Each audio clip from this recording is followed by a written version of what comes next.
नमस्ते तथा स्वागत छ सम्पूर्ण विद्यार्थी साथीहरूलाई हाम्रो एस सिक्रेट एजुकेसन युट्युब च्यानलमा। हामी तपाईहरुलाई आज यस पाठमा बीबीएस सेकेन्ड इयरमा रहेको म्याक्रो इकोनोमिक सब्जेक्ट अन्तर्गत है, अथवा हाम्रो बीबीएस सेकेन्ड इयरको अलावा जुनसुकै हाम्रो लेभलमा भए पनि हाम्रो म्याक्रो इकोनोमिक्स अन्तर्गतको Keynesian theory of employment and income भन्ने टपिक्समा छौं है। र हामीले यो किन्सियन म्याक्रो इकोनोमिक्स भन्ने च्याप्टर छ बीबीएस सेकेन्ड इयरमा। यो च्याप्टरबाट कम्तीमा पनि 30 मार्क प्लसको आउँछ हामीलाई एक्जाममा, त्यही भएर यो च्याप्टर एकदम भेरी इम्पोर्टेन्ट छ। त्यसमा पनि मैले यो पार्टमा चाहिँ एक्जाममा एकदम रेगुलर आइरहेको क्वेशन 15 मार्कमा अथवा 10 नम्बरमा सोधिरहने क्वेशन हाम्रो एउटा क्वेशन छ किन्सियन थ्योरी अफ इम्प्लोइमेन्ट अथवा प्रिन्सिपल अफ इफेक्टिभ डिमान्ड भन्ने हाम्रो टपिक छ। यसको बारेमा हामी चर्चा गर्ने छौं। यो मोस्टली रिपिटेड क्वेशन पनि हो, तपाईले एकदम ध्यान दिनु होला ल। हाम्रो बीबीएस सेकेन्ड इयरको अलावा हाम्रो जुनसुकै लेभलमा भए पनि हाम्रो किन्सियन थ्योरी अफ इम्प्लोइमेन्टको बारेमा हामी यसमा चर्चा गर्ने छौं है। ल आउनुस् सुरु गरौँ। रोजगार सम्बन्धी चाहिँ किन्सको सिद्धान्त है, अथवा यसलाई हामीले प्रभावकारी मागको सिद्धान्त पनि भन्छौं, प्रिन्सिपल अफ इफेक्टिभ डिमान्ड। यो सिद्धान्तको प्रतिपादन चाहिँ जेएम किन्सले 1936 मा प्रतिपादन गरेको यो है। रोजगारी सम्बन्धी शास्त्रीय अर्थशास्त्रीहरूले प्रतिपादन गरेको जुन सिद्धान्त थियो जे विषयको बजार नियममा आधारित, त्यो सिद्धान्तलाई हामीले क्लासिकल थ्योरी अफ इम्प्लोइमेन्ट रोजगारको शास्त्रीय सिद्धान्त भने थियौं। सन् 1930 को दशकमा आर्थिक मन्दी विश्वमा देखिए पछाडि त्यो सिद्धान्त फेल खायो र त्यो सिद्धान्त फेल खाइसके पछाडि चाहिँ जेएम किन्सले चाहिँ उसले सन् 1936 मा प्रतिपादन गरेको यो। उनले आफ्नो book the general theory of employment interest and money है, हाम्रो रोजगार ब्याज र मुद्राको सामान्य सिद्धान्त भन्ने उसले आफ्नो किताब प्रकाशन गरे सन् 1936 मा। र उसले यो पुस्तक मार्फत उसले आम्दानी र रोजगारीको बारेमा आफ्नो सिद्धान्त प्रतिपादन गरेका छन्, रोजगारी र आम्दानीको सम्बन्धमा है यो बुकमा, ठीक छ।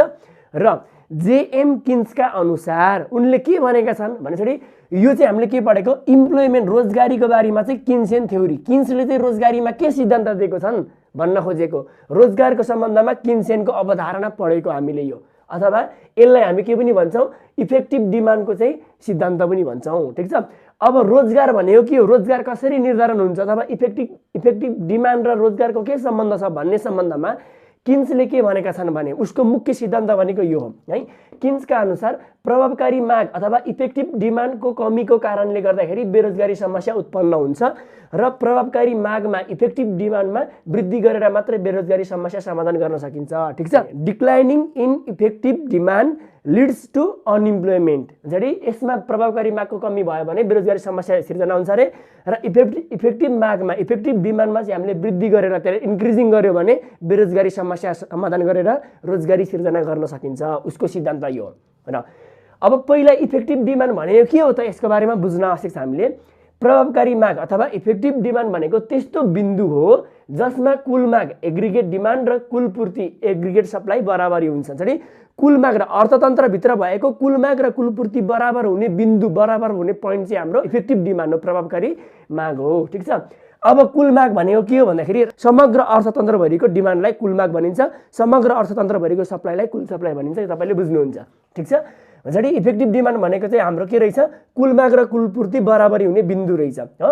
जेएम किन्सका अनुसार बेरोजगारी हटाउन प्रभावकारी मागलाई बढाउनु पर्दछ र उनको अनुसार चाहिँ बेरोजगारी अर्थतन्त्रमा बेरोजगारी हटाउनलाई चाहिँ प्रभावकारी मागमा वृद्धि गर्नुपर्दछ भनेपछि रोजगारी सम्बन्धी उसको सिद्धान्त के रहेछ, प्रभावकारी माग इफेक्टिभ डिमान्डको कमीको कारणले गर्दाखेरि बेरोजगारी सिर्जना हुन्छ र बेरोजगारी हटाउन अथवा रोजगारी वृद्धि गर्नलाई यो इफेक्टिभ डिमान्ड हामीले बढाउनु पर्छ भन्ने रहेछन् उनले। र इफेक्टिभ डिमान्ड भनेको के रहेछ भनेपछि हाम्रो कुल माग र कुल पूर्ति बराबरी हुने बिन्दु रहेछ। र इफेक्टिभ डिमान्डको उनले फर्मुला निकालेका छन्। इफेक्टिभ डिमान्ड भनेको हाम्रो नेसनल इन्कम हो, अथवा कन्जम्सन प्लस इन्भेस्टमेन्ट गर्दाखेरि हाम्रो इफेक्टिभ डिमान्ड आउँछ। प्रभावकारी माग भनेको अर्थतन्त्रमा भएको कुल उपभोग र अर्थतन्त्रमा भएको लगानी जोड्दाखेरि हाम्रो इफेक्टिभ डिमान्ड आउँछ, ठीक छ। ल अब यो नियम विभिन्न मान्यतामा आधारित छ। यो नियम स्थापना हुनको लागि प्रतिपादन हुँदाखेरि केही मान्यतामा रहेर स्थापना भएको छ। यसको मान्यताहरू भनेको यी कुराहरूलाई अँगालेर यी कुराहरूलाई आधार बनाएर यो नियम सिर्जना भएको छ है। यसको मान्यता के छ, एक नम्बरमा अल्पकालमा केन्द्रित विश्लेषण, सर्ट टर्म एनालाइसिस। यसले चाहिँ अल्पकालको बारेमा मात्रै विश्लेषण गरेको छ, किनभने यसले के भन्छ भने बेरोजगारीसँग सम्बन्धित समस्या दीर्घकालमा होइन, किनभने यो हामी दीर्घकालमा सबै हामी मरिसकेका हुन्छौँ, हाम्रो डेथ भइसकेको हुन्छ, त्यही भएर यो समस्या अल्पकालीन मात्रै हो भनेर उनले अल्पकालीनमा विश्लेषण गरेका छन्। बजारमा पूर्ण प्रतिस्पर्धा हुन्छ, पर्फेक्ट कम्पिटिसन अन मार्केट। बजारमा पूर्ण प्रतिस्पर्धा, के को पूर्ण प्रतिस्पर्धा हुन्छ भन्दाखेरि उसको नियमअनुसार बजारमा चाहिँ उत्पादनका साधनहरू, श्रम लगायतका उत्पादनका साधनहरू र उत्पादन भएका वस्तुहरूको पूर्ण प्रतिस्पर्धा हुन्छ। प्रशस्त मात्रामा वस्तुहरू पनि हुन्छन्, उत्पादनका साधनहरू पनि हुन्छन् भन्न खोजेको। बन्द अर्थव्यवस्थामा आधारित, बेस्ड अन क्लोज इकोनोमी भनेको हाम्रो अर्थतन्त्र चाहिँ क्लोज हुन्छ अरे, भनेको विदेशी व्यापार हुँदैन, विदेशी व्यापार हुनु हुँदैन भन्न खोजेको। अनि अर्को उत्पादनमा घट्दो प्रतिफल नियम लागू हुन्छ, law of diminishing returns. Law of diminishing return भनेको उत्पादनमा घट्दो नियम लागू हुन्छ भनेपछि हाम्रो उत्पादनका विभिन्न साधन छन्, ल्यान्ड, लेबर, क्यापिटल, अर्गनाइजेसन हो। यी उत्पादनका साधनहरूलाई केही साधनलाई चाहिँ स्थिर कन्स्ट्यान्ट राखेर एउटा मात्रै साधनलाई वृद्धि गर्दै जाँदाखेरि हाम्रो कुल उत्पादन, यसबाट प्राप्त हुने हाम्रो सीमान्त उत्पादन घट्दै घट्दै जान्छ भन्न खोजेको। ठिक छ, भनेको थप उत्पादनको साधन वृद्धि गरिँदाखेरि त्यहाँबाट प्राप्त हुने उत्पादन घट्दै जान्छ भन्न खोजेको है। र यो किन यस्तो हुन्छ तपाईँले ख्याल गर्नुपर्छ नि, यही एजम्सनको आधारमा हाम्रो भरे के भन्छ, हाम्रो यो ग्राफ रेखाचित्र भन्छ। श्रमिकहरूकोमा मौद्रिक भ्रम हुन्छ, वर्कर्स ह्याभ मनी इल्युजन। मौद्रिक भ्रम, मनी इल्युजन भनेको के भन्दाखेरि श्रमिकहरूमा मौद्रिक भ्रम हुन्छ भनेको उनीहरूलाई चाहिँ नि यो मुद्राको क्रय शक्ति नै थाहा हुँदैन कि कति पैसाको वास्तविक क्रय शक्ति क्षमता के हो, पैसाको क्रय शक्ति क्षमता के हो त्यो थाहा हुँदैन अरे। यसको थाहा नहुनुको मतलब उनीहरू मौद्रिक भ्रममा हुन्छन् भन्न खोजेको। यो नियमहरूको आधारमा आधारित छ भनेपछि तपाईँले सर्लक यसलाई टक्क यति मिलाएर लेख्दिने, यो नियम लेख्दिने। उनले यो बुक मार्फत यसरी प्रकाशन गरेर यो सिद्धान्त प्रतिपादन गरेछन् भनिदिने। त्यस पछाडि उसको assumption लेख्दिने।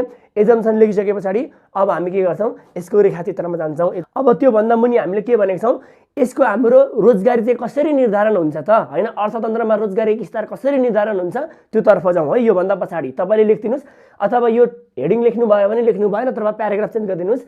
Determination of equilibrium level of employment by the principle of effective demand होइन।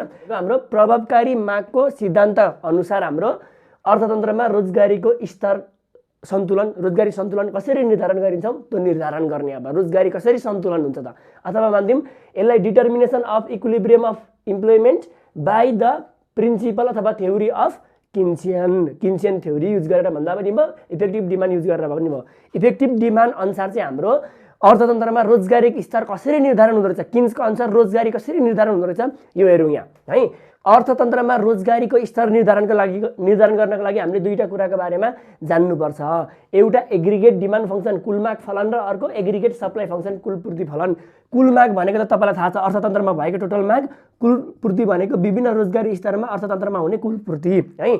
अब मैले तपाईँलाई हामीले प्रभावकारी माग वृद्धि गर्दाखेरि बेरोजगारी हट्छ भनेर अघि भनेका थियौँ हामीले, र हामीले के भनेको थियौँ, प्रभावकारी इफेक्टिभ डिमान्ड चाहिँ केमा निर्भर हुन्छ, जब यो कुल माग र कुल पूर्ति हो, जब हाम्रो एग्रिगेट डिमान्ड र एग्रिगेट सप्लाई जहाँनिर बराबरी हुन्छ त्यहाँ हाम्रो इफेक्टिभ डिमान्ड हुन्छ भनेर अघि हामीले भनेका थियौँ योभन्दा अगाडि भन्दाखेरि।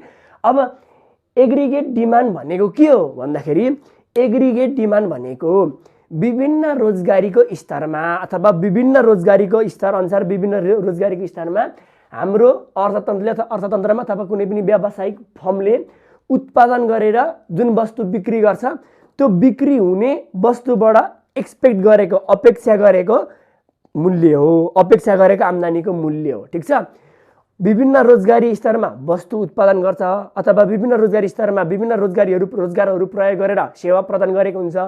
त्यो वस्तु उत्पादन गरेर अथवा सेवा प्रदान गरेर हामीले जुन अर्को पक्षलाई बिक्री गर्छौँ अथवा अर्को पक्षलाई सेवा दिन्छौँ, त्यसबाट हामीले आशा गरेको रकम मूल्य चाहिँ हाम्रो कुल माग हो, कुल एग्रिगेट डिमान्ड चाहिँ त्यो हो। ठिक छ, अब यो कुल माग भनेको चाहिँ हाम्रो चाहिँ विभिन्न रोजगारी स्तरमा फरक हुन्छ क्या। जस्तै भनिदिउँ 1000 जनाले रोजगारी पाउँदाखेरि त्यसको कुल माग फरक हुन्छ। 2000 जना रोजगारी प्रयोग गरेर हामीले जुन वस्तु बिक्री गर्छौँ त्यसको हाम्रो कुल माग मूल्य फरक हुन्छ होइन। भनेको विभिन्न रोजगारी स्तरमा हाम्रो प्राप्त हुने कुल माग पनि एग्रिगेट डिमान्ड फरक हुन्छ। त्यसरी फरक रोजगारी स्तरबाट प्राप्त हुने मागलाई, डिमान्डको मूल्यलाई भन्छ हाम्रो एग्रिगेट डिमान्ड फङ्सन, कुल माग फलन। ठिक छ नि, फरक रोजगारी स्तरबाट प्राप्त हुने अपेक्षित आम्दानीको मूल्यलाई भन्छ हाम्रो एग्रिगेट डिमान्ड फङ्सन। अब एग्रिगेट सप्लाई फङ्सन कुल पूर्ति फलन बनेको छ। कुल पूर्ति फलन एग्रिगेट सप्लाई फङ्सन बुझ्नुभन्दा अगाडि पहिला पूर्ति फलन एग्रिगेट सप्लाई भन्ने बुझौँ। एग्रिगेट सप्लाई कुल पूर्ति भनेको हाम्रो विभिन्न हामीले अर्थतन्त्रमा के गर्छौँ हेर्नु है, हाम्रो अर्थतन्त्रमा इम्प्लोइमेन्ट माध्यम 1000 2000 3000 यो इम्प्लोइमेन्ट भन्ने बुझौँ हो। यो इम्प्लोइमेन्टको एउटा स्तर हो, अर्को दोस्रो स्तर, तेस्रो स्तर। अब एग्रिगेट सप्लाई भनेको के हो, हामीले अर्थतन्त्रमा हामीले विभिन्न रोजगारी स्तरमा हामीले विभिन्न उत्पादनको साधनहरू प्रयोग गरेको हुन्छौँ, श्रम बाहेक अरू पनि उत्पादनको साधनहरू प्रयोग गरेको हुन्छौँ, अथवा जुन हामीले माग हुनको लागि वस्तु बिक्री गरेर बेच्छौँ नि हो, त्यो वस्तु उत्पादन गर्नका लागि चाहिँ हामीले विभिन्न उत्पादनको साधनहरू प्रयोग गरेको हुन्छौँ र ती उत्पादनका विभिन्न रोजगारी स्तरमा यो विभिन्न सम्पूर्ण रोजगारी स्तरमा हामीले उत्पादनका साधनहरू प्रयोग गरे बापत हामीले बेहोर्नु पर्ने कस्टलाई चाहिँ भन्छ हाम्रो कुलपूर्ति भन्छ, एग्रिगेट सप्लाई भन्छ। अथवा हामीले विभिन्न रोजगारीको स्तरमा प्राप्त गरेर विभिन्न रोजगारीको स्तरमा रोजगार श्रमिकहरूलाई रोजगारी दिएर वस्तु उत्पादन गरे बापत त्यो वस्तु बिक्री गर्छौँ र बिक्री बापत चाहिँ कम्तीमा पनि प्राप्त गर्नुपर्ने मूल्य चाहिँ है, यो लागत बेहोर्नु पर्ने गरी कम्तीमा पनि प्राप्त गर्नुपर्ने मूल्य चाहिँ हाम्रो के हो, कुल सप्लाई हो।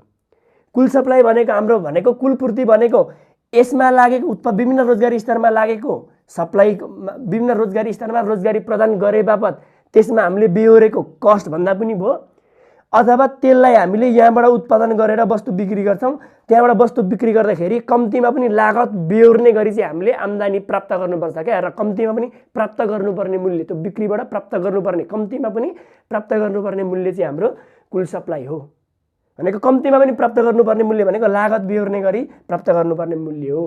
अब यति भइसके पछाडि अनि कुल सप्लाई फङ्सन हुन्छ नि, एग्रिगेट सप्लाई फङ्सन भने कुलपूर्ति फलन भनेको चाहिँ यो विभिन्न हाम्रो रोजगारी स्तरमा हाम्रो फरक लागत लाग्दछ, यसमा फरक लागत लाग्दछ, यो यसबाट प्राप्त हुने फरक लागत बिचको सम्बन्ध चाहिँ हाम्रो कुलपूर्ति फलन हो, यसबाट प्राप्त हुने सम्बन्ध रिलेसन चाहिँ है। ल अब यति भइसके पछाडि हामीले बुझ्नुपर्छ एग्रिगेट डिमान्ड फङ्सन भनेको हाम्रो इन्कम हो, यो भनेको हामीले बेहोर्नु पर्ने कस्ट हो। त्यहाँ रोजगारी दिए बापत उत्पादनका साधनहरूलाई श्रमिकहरूलाई रोजगारी दिए बापत हामीले जसले रोजगारी दियो उसले त्यो रोजगारी दिँदाखेरि बेहोरेको लागेको कस्ट सप्लाई भयो। विभिन्न रोजगारी सम्पूर्ण रोजगारी स्तरमा लागेको कस्ट हाम्रो कुल सप्लाई भयो होइन।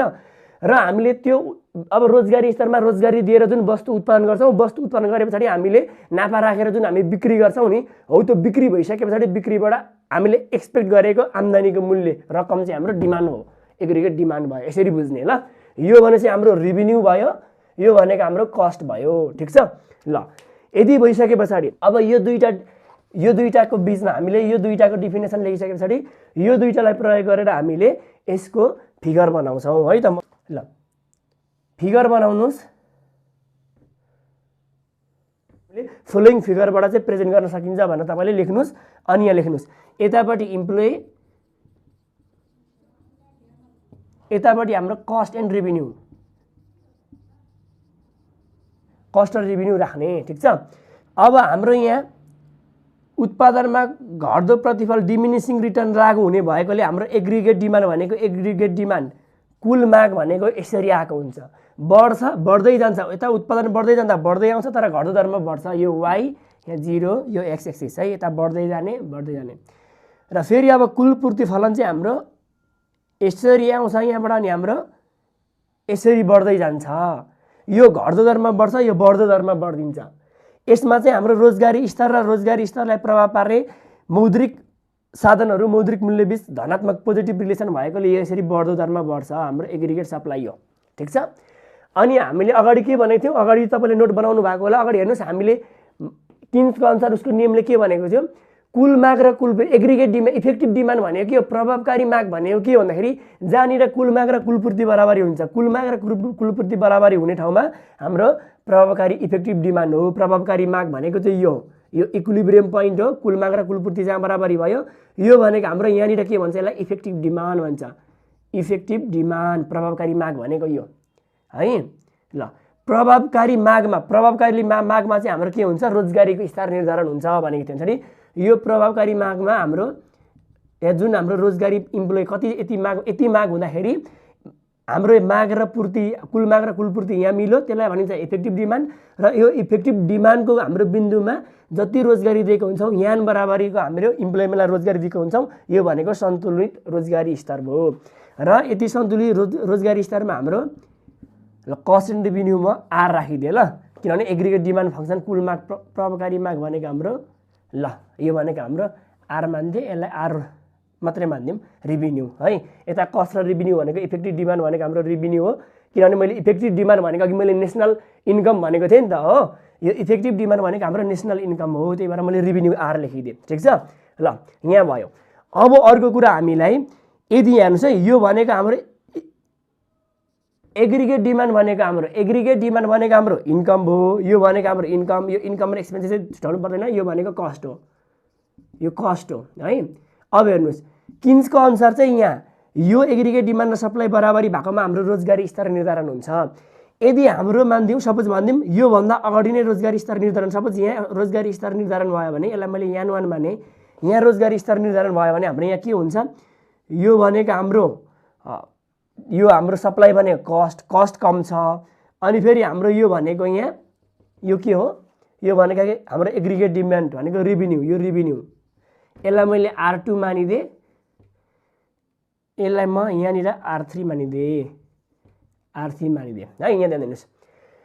अब हाम्रो के मानिदियो यो हेर्नुहोस् है, यहाँनिर रोजगारीको स्तर सपोज मानिदिउँ यति रोजगारीको स्तर निर्धारण गरियो भने, यतिजनालाई रोजगारी यान 1 बराबरलाई हामीले रोजगारी दिउँ भने हाम्रो के हुन्छ, यो सप्लाई हो, सप्लाई भनेको हाम्रो कस्ट भयो, कस्ट कम छ, अनि फेरि त्यहाँबाट प्राप्त भएको रेभिन्यू बढी छ भनेपछि फर्मले अथवा अर्थतन्त्रले बेहोर्नुपर्ने कस्ट कम छ, त्यहाँबाट प्राप्त भएको जेनेरेसन हाम्रो एक्सपेक्ट गरेको रेभिन्यू बढी छ। अब जति आम्दानी बढी भयो, कस्ट कम कस्टमा पनि धेरै आम्दानी प्राप्त गरेको छ भने अब अर्थतन्त्रले अथवा कुनै पनि फर्मले अझै रोजगारी दिन्छ, अर्थतन्त्रले अझै रोजगारी दिन्छ, रोजगारी बढाउँछ, रोजगारी बराबर बढाएर यहाँ सन्तुलन हुन्छ। ठिक छ। अब इनकेस हाम्रो रोजगारीको स्तर चाहिँ योभन्दा पछाडि हाम्रो सपोज यहाँनिर निर्धारण भयो भने हाम्रो के हुन्छ, यो यान 2 बराबरी निर्धारण भयो भने अब हाम्रो के हुन्छ, यो भनेको सप्लाई भयो, सप्लाई भनेको कस्ट भयो, कस्ट बढी लाग्यो, अनि हाम्रो डिमान्ड कम छ, डिमान्ड भनेको एग्रिगेट डिमान्ड भनेको इन्कम कम छ, कस्ट बढी छ। अब कस्ट बढी इन्कम कम छ भने यस्तो बेलामा यति रोजगारी स्तर दिएको छ भने अब अर्थतन्त्रले रोजगारी घटाइदिन्छ र ल्याएर यहाँ हाम्रो यहाँ सन्तुलन हुन्छ, यो इफेक्टिभ डिमान्डमा हाम्रो सन्तुलन हुन्छ, यही नै हाम्रो सन्तुलन रोजगारको स्तर हो। ठिक छ ल। अब यसलाई हामीले तपाईँले व्याख्या गरिदिने है, माथिको रेखाचित्रमा वाइ एक्सिसमा कस्ट एन्ड रेभिन्यू देखाएको छ, एक्स एक्सिसमा हाम्रो रोजगारीको स्तरलाई देखाइएको छ भनेर भनिदिने, अनि यी बिन्दुमा चाहिँ हाम्रो एग्रिगेट डिमान्ड र एग्रिगेट सप्लाई हाम्रो बराबरी भएर हाम्रो ओआर बराबरको रेभिन्यूमा हाम्रो रेभिन्यू र कस्ट बराबरी भएको छ त्यहाँ हाम्रो, र हामीले ओएन बराबरी सन्तुलित रोजगारी स्तर प्राप्त गरेको छ भनिदिने। यदि हाम्रो अर्थतन्त्रमा ओ यान 1 बराबरको रोजगारी स्तर प्राप्त भएको छ भने फर्मले बेयर गर्नुपर्ने, जस्तै मानिदिउँ यसलाई मानिदिउँ, यसलाई बी मानिदिउँ, हाम्रो फर्मको अथवा अर्थतन्त्रको एग्रिगेट डिमान्ड इन्कम भन्दा एग्रिगेट सप्लाई कस्ट कम छ, कस्ट कम भएको कारणले गर्दाखेरि अर्थतन्त्रले बढी रोजगारी दिन चाहन्छ र फेरि पुनः रोजगारीको स्तर यानमै यदि हाम्रो सन्तुलन हुन्छ, र यदि अर्थतन्त्रमा हाम्रो O0 देखि यान 2 बराबरको रोजगारीको स्तर निर्धारण गरेको थियौँ भने हाम्रो के हुन्छ, हाम्रो यो अवस्थामा हाम्रो यसलाई सिडी राख्थेँ मैले, सिडी बराबरी कस्ट बढी लाग्छ, किनभने यो कस्ट हो, कस्ट बढी लागेको कारणले गर्दाखेरि फेरि अर्थतन्त्रले पुनः रोजगारी घटाउँछ, हाम्रो रोजगारी स्तर घटाइदिन्छ र हाम्रो यसमै हाम्रो निर्धारण हुन्छ। त्यही भएर इफेक्टिभ डिमान्डमा निर्धारण हुने भनेको इफेक्टिभ डिमान्ड प्रभावकारी मागमा निर्धारण हुने रोजगारीको स्तर चाहिँ अर्थतन्त्रको सन्तुलित रोजगारीको स्तर हो भनेर भनिदिने। यति भए सक्यो हाम्रो। ठिक छ। किन्सले भनेको थिए अर्थतन्त्र जहिले पनि अल्प रोजगारीमै उसले सन्तुलन इक्विलिब्रियममा हुन्छ भनेको थिए। यो रोजगारीको स्तर जुन प्राप्त गरेको छ यो पूर्ण रोजगारीको स्तर होइन, फुल इम्प्लोइमेन्ट होइन भनेर भनेका छन् उसले। यति गरिसके पछाडि यसको व्याख्या गरिसके पछाडि यति मात्रै गर्दा पनि भयो, अथवा यसको पूर्ण रोजगारीको अवस्थामा चाहिँ छैन अथवा अर्थतन्त्र किन फुल इम्प्लोइमेन्टमा हुँदैन भनेर पनि क्वेसनले सोधेको छ भने यो पनि बनाइदिनुहोस्। इक्विलिब्रियम फर फुल इम्प्लोइमेन्ट पूर्ण रोजगारीको अवस्थामा चाहिँ कसरी जान्छ भने यो अल्प रोजगारीमै सन्तुलन भएको छ। यो यान जति रोजगारी प्राप्त गरेको छ यो सन्तुलित रोजगारीको स्तर हो, तर यो पूर्ण रोजगारी होइन, यो अल्प रोजगारी हो है। भनेको पूर्ण रोजगारी भनेको सम्पूर्ण श्रमहरूले यहाँ रोजगारी पाएको छैनन्, केही श्रमहरू बेरोजगारी छन् भन्न खोजेको यो।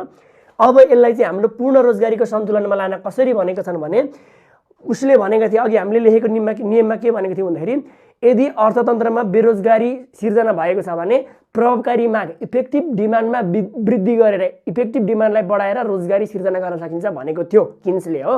अब यदि अल्प रोजगारीको अवस्थामै सन्तुलन, यो सन्तुलन भएको यान चाहिँ पूर्ण रोजगारी छैन भने अब यहाँ हेर्नुहोस्, यहाँ यही फिगर मैले अर्को राखेको भने चाहिँ हामीले व्याख्या गरिसके पछाडि मुनिबाट इक्विलिब्रियम फर फुल इम्प्लोइमेन्ट भनेर भनिदिनुहोस् पूर्ण रोजगारी अवस्था पाउनको लागि। अब यहाँ के भयो, यहाँ बेरोजगारी छन्, केही श्रमिकहरू बेरोजगारी छन्, किनभने यो भनेको हाम्रो श्रम लागत लेखा हो नि, श्रमको पूर्ति रेखा भनेको त हाम्रो लागत रेखा, लागत हो नि त, लागतको वक्र नि, त्यसले कस्ट देखाउँछ, यसले इन्कम देखाउँछ।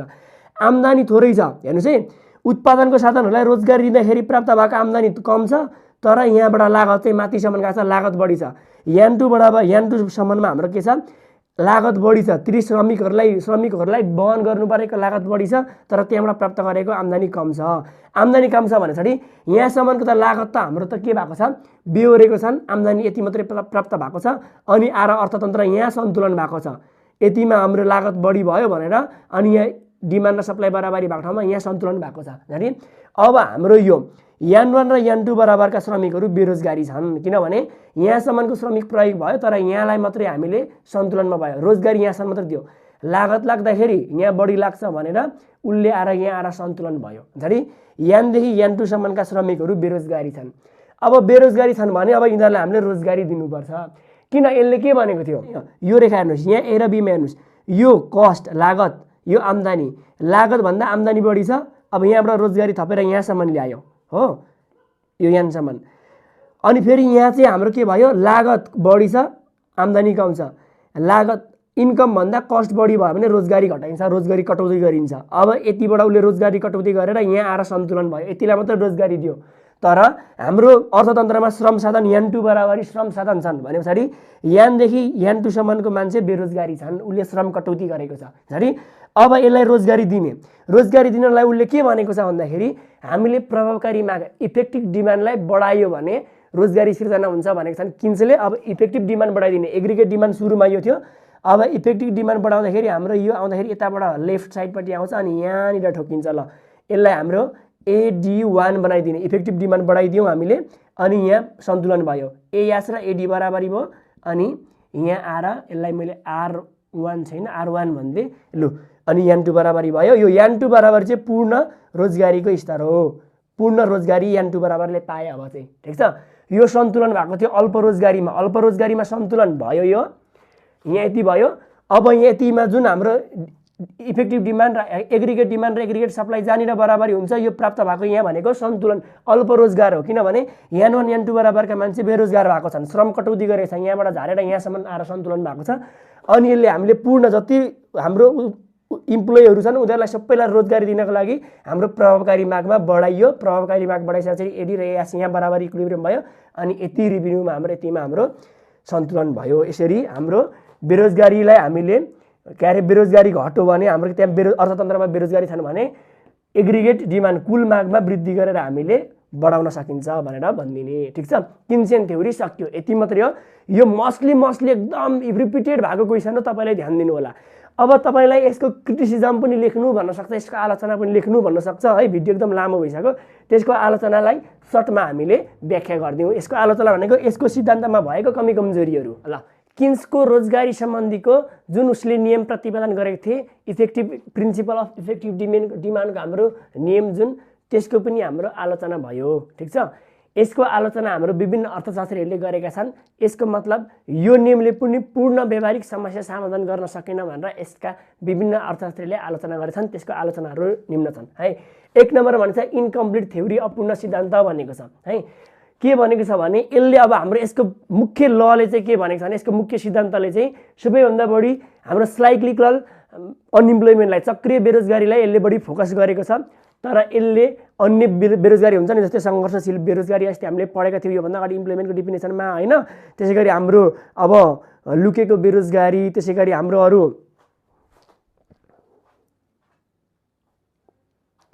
हाम्रो बेरोजगारी अन्य विभिन्न प्रकारका बेरोजगारी हुन्छन्, ती अन्य प्रकारका बेरोजगारीहरूको बारेमा यसले अध्ययन गरेको छैन, त्यसैले अपूर्ण सिद्धान्त भनेर यसको विभिन्न अर्थशास्त्रीले आलोचना गरे। अर्को 2 नम्बरमा छ based on unrealistic assumption of perfect competition, पूर्ण प्रतिस्पर्धाको बारेमा चाहिँ अवास्तविक मान्यता भनेको छ है। किनभने उसले भनेको छन् पूर्ण प्रतिस्पर्धाको बजारमा, अघि हामीले एजम्पसनमा लेखेको थियौँ, बजारमा पूर्ण प्रतिस्पर्धा हुनुपर्छ, उत्पादनका साधनहरू र हाम्रो उत्पादन भएका वस्तुहरू पूर्ण प्रतिस्पर्धा हुनुपर्छ भनेर भनेको छन्। यसको नियम सबै पूर्ण प्रतिस्पर्धा पर्फेक्ट कम्पिटिसन भएको बेला मात्रै लागू हुन्छ र जुन हामीले रोजगारीको स्तर निर्धारण गर्यौँ त्यो पनि पूर्ण प्रतिस्पर्धाका अवस्थामा सन्तुलन यसरी हुन्छ भनेर उसले देखाए। तर इम्पर्फेक्ट कम्पिटिसन त्यसै गरी हाम्रो मोनोपोली मार्केटमा चाहिँ कसरी रोजगारीको स्तर निर्धारण हुन्छ भनेर उसले व्याख्या नगरेका कारणले गर्दाखेरि यो भनेको अवास्तविक मान्यतामा आधारित छ भनेर आलोचना गरेका छन्। अर्को हाम्रो no direct relationship between the unemployment and effective demand.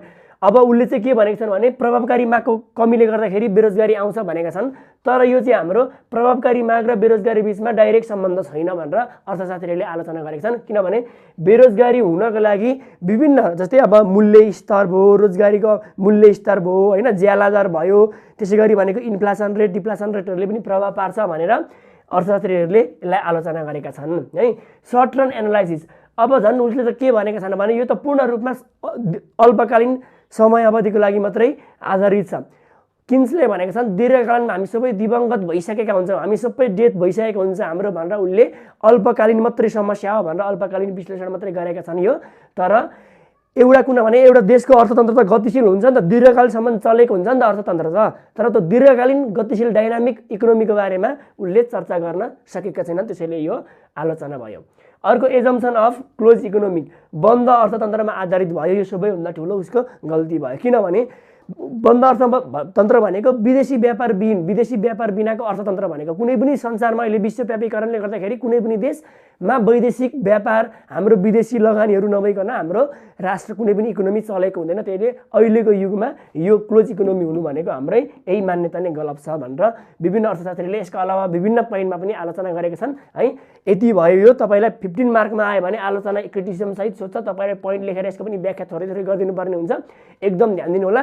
र यसले हामीले आइरहेको हुन्छ, जस्तै हामीलाई के भन्छ, हामीलाई क्वेसनमा सोद्धाखेरि चाहिँ हाम्रो determine the equilibrium level of employment by the effective demand, principle of effective demand पनि भनिदिन्छ, अनि प्रुभ द अथवा describe the principle of effective demand भन्छ, how the economy determine the employment level under the effective demand पनि भनिदिन सक्छ। अनि तपाईँलाई अर्को के भन्छ, हाम्रो describe the Keynesian theory of employment अथवा Keynesian theory of employment and income भनेर यसलाई विभिन्न नामले तपाईँलाई क्वेसन सोध्न सक्छ। यी विभिन्न नामहरू हुन सक्छन्, तपाईँले एकदम ख्याल गर्नु होला है।